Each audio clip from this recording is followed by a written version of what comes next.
Bismillahirrahmanirrahim. Inilah bab yang terakhir untuk TOT kita yang tertinggal pada hari itu, hari latihan yang kita telah akhiri ya. Mohon maaf banyak sangat kerana keterlewatan selama bertahun-tahun. Okey, teruskan kepada bab yang kelima. Bab yang kelima ini relevan kerana apabila seseorang tu telah menjalani satu proses latihan ataupun memberikan latihan, dia perlu tahu sama ada latihan itu adalah berkesan ke ataupun tidak.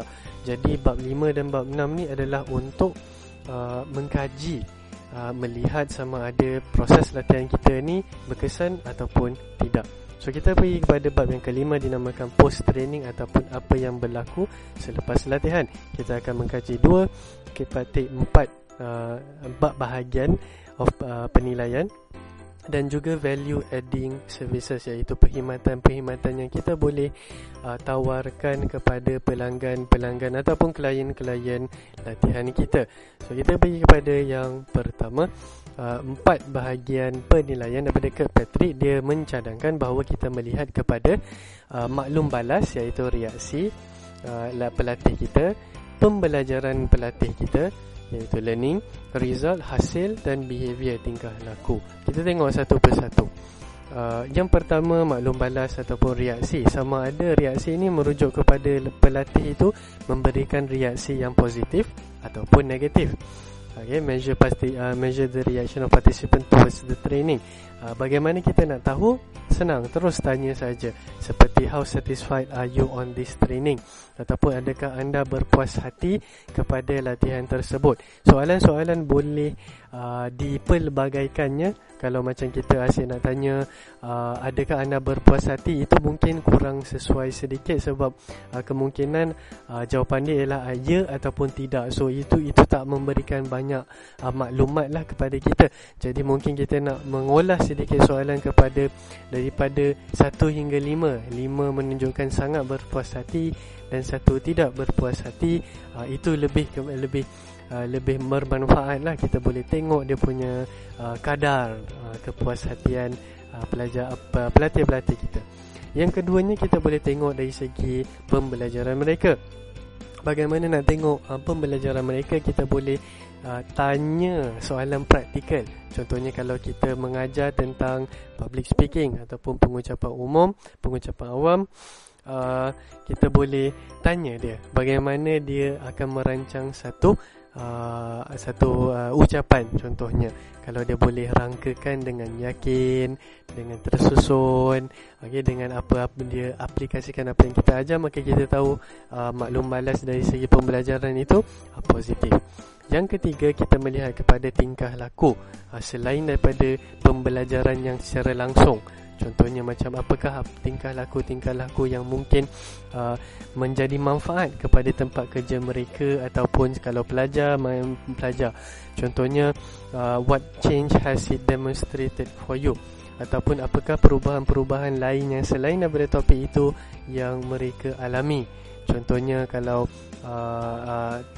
latihan tu tentang pengucapan umum ataupun awam, walaupun isi latihan tu lebih kepada tingkatkan keyakinan diri dan juga bagaimana nak aturkan satu ucapan tu, tapi mungkin mereka boleh kata yang mereka lebih rasa yakin untuk bercakap dengan orang lain, walaupun tu bukan dalam konteks pengucapan umum yang formal. Okay. So yang ini antara perkara-perkara yang positif yang kita boleh harapkan juga dan kita boleh tanya. Okay. Yang keempat ialah nak melihat kepada hasilnya ataupun result. Kita nak measure the product of performance of organisation as a whole. Kita nak tengok apakah hasil yang ia hasil daripada latihan tu kepada company tersebut, kepada institusi tersebut, kepada mungkin keluarga tersebut. Okay. Kita boleh tengok kepada ROI, return on investment. Return of investment ni adalah satu terma ataupun satu frasa yang sangat-sangat penting di dalam dunia korporat. Apa maksudnya? Maksudnya ialah returnnya, pelaburan yang telah mereka berikan ke dalam latihan tersebut telah didapat kembali oleh mereka. Contohnya kalau latihan yang kita kita ajarkan tu bernilai contohnya RM1,000.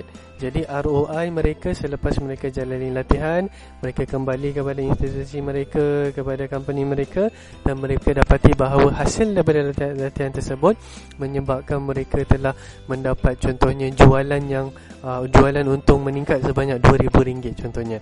So dari situ return on investment tu ada. Okay, tambahan pula dengan 100% tambahan daripada RM1,000 yang mereka laburkan untuk latihan, RM2,000 nilainya dengan izin Allah lah, RM2,000 nilainya selepas latihan tersebut. So ini antara 4 aspek yang kamu boleh menilai sama ada latihan kamu ialah berhasil ataupun tidak dengan izin Allah. Yang seterusnya ialah kita nak melihat kepada perkara-perkara tambahan yang kita boleh masukkannya untuk menolong klien ataupun pelatih-pelatih kita.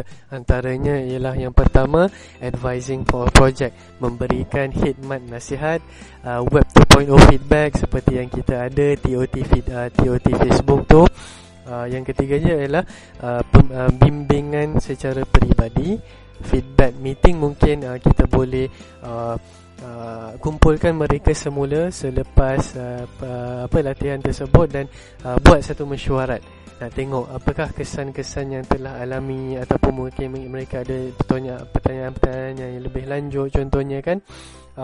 Boleh juga dibuat. Yang seterusnya project assessment. Mungkin latihan tu ialah untuk melakukan sesuatu projek itu dengan berkesan, maka kita menjadi penilai kepada projek itu sama ada berkesan ataupun tidak.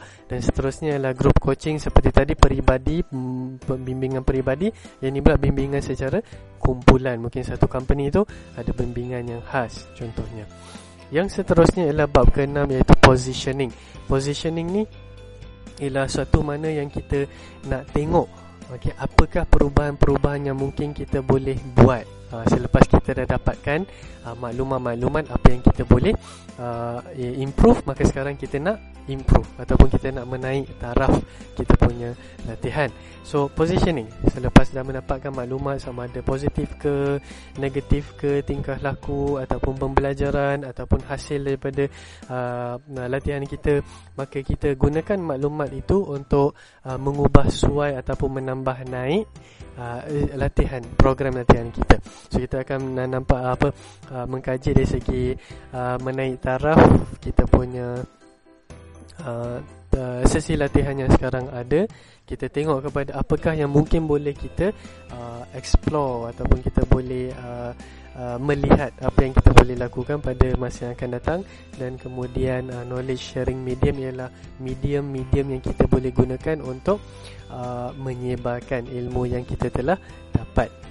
Okay, improving current training, kita boleh menaik taraf dari segi content, dari segi kita punya isi. Contohnya mungkin isi tu tak cukup, ada isi yang baru lagi, ada isi yang mungkin tak relevan kepada company, rupanya ada lagi isi lain yang kita tertinggal. Contohnya kadang-kadang kita dah habis kaji dah untuk satu latihan tu dan kita memberikan kepada company. Tiba-tiba company ni kadang-kadang dia ada pengalaman baru dia, ada kes-kes baru dia yang boleh menjadikan ataupun menambah baik kepada isi-isi yang kita tu. So kita kalau boleh ingat, itu yang pentingnya kena tanya pelatih-pelatih kita. Yang keduanya ialah delivery, iaitu penyampaian. Adakah penyampaian kita tu boleh diperbetulkan lagi? Ada mungkin suatu perkara yang mungkin tidak disukai oleh pelatih-pelatih, mungkin suatu perkataan yang tidak disukai ataupun sebagainya. Itu adalah antara aspek-aspek penyampaian. Dan aspek ketiga ialah teknikal. Mungkin waktu pengendalian tidak sesuai, tempat ataupun makanan. Perkara-perkara tersebut bolehlah kita lihat dan menambah baik. Yang seterusnya ialah kita nak dah tahu dah menambah baik dalam program sekarang ni, kita pun nak tengok apakah latihan-latihan yang mungkin boleh dilakukan lagi. Ask during the training what would they like to learn. Kita boleh tanya mereka apa yang mereka suka ataupun perlukan belajar. Tanya je terus. Okay, tanya terus. Dan kalau mungkin perkara-perkara yang mereka nak belajar tu bukan pada bidang kita, maka kita hormatlah. Kita hormat, dan eloknya pun kalau boleh lagi kita boleh menyarankan, recommend kepada orang lain ataupun kawan-kawan kita yang kita betul-betul tahulah, yakin, bukan sebab kawan kita sarankan, tapi sebab kita yakin dengan orang tu. Okay, kita hormat. Yang penting kita kena hormat apa yang mereka nak belajar. Kalau kita tak boleh nak sampaikan seterusnya, tak apa. Just kata, oh okay, menarik ya. Just macam hormat je. Dan seterusnya lah, knowledge sharing medium. Kita tengok kepada medium ataupun platform-platform yang kita boleh teruskan untuk membantu company, pelatih kita supaya mereka terus maju. Contohnya Twitter, email, Facebook. Sekarang pun dah ada WhatsApp, dah lebih maju. Sekarang pun ada Telegram, ada video conferencing dan macam-macam lagi. Bab yang seterusnya, yang terakhir, ialah promoting. Yang ni kita telah dah aplikasi masing-masing TOT trainer semua sudah ada profil masing-masing yang telah boleh dipaparkan secara korporat, dan training proposal pun kita telah buat Untuk akhiri sesi ini, I would love if you who are free enough to share experiences of training after our TOT together. Saya ingin sangatlah untuk mana-mana di antara kamu, seorang dua orang ke mungkin, kalau nak buat video testimoni boleh masukkan dalam Facebook. Kalau nak tulis sebagai komen pun tak apa. Antara perkara-perkara yang TOT para TOT trainer nak komen, ni ada guideline ni saya sediakan.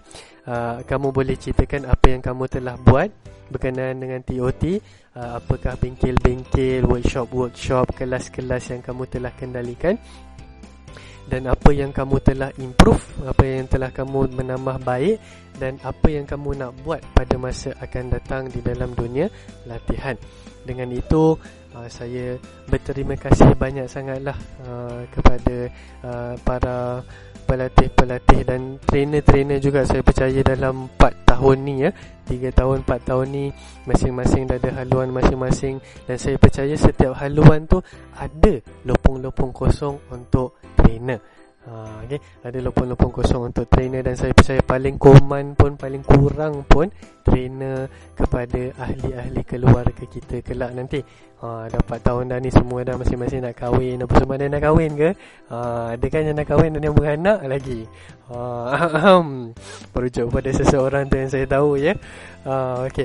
So paling kurang pun kita akan jadi trainer kepada ahli keluarga kita, InsyaAllah. Saya harapkan paling kurang pun, saya harapkan perkara ini menjadi suatu wasilah, satu jalan untuk kita mendekatkan diri kita kepada Rasulullah SAW, kerana menjadi dialah suatu mentor, suatu trainer yang sangat berkarisma, dan kita perlu mencontohi beliau, baginda Rasulullah SAW, dengan tujuan menyebarkan syiar Islam, berdakwah. Dan itu saja saya rasa niat yang paling utama yang saya perlu tekankan. So terima kasih banyak sekali lagi. Wassalamualaikum warahmatullahi wabarakatuh.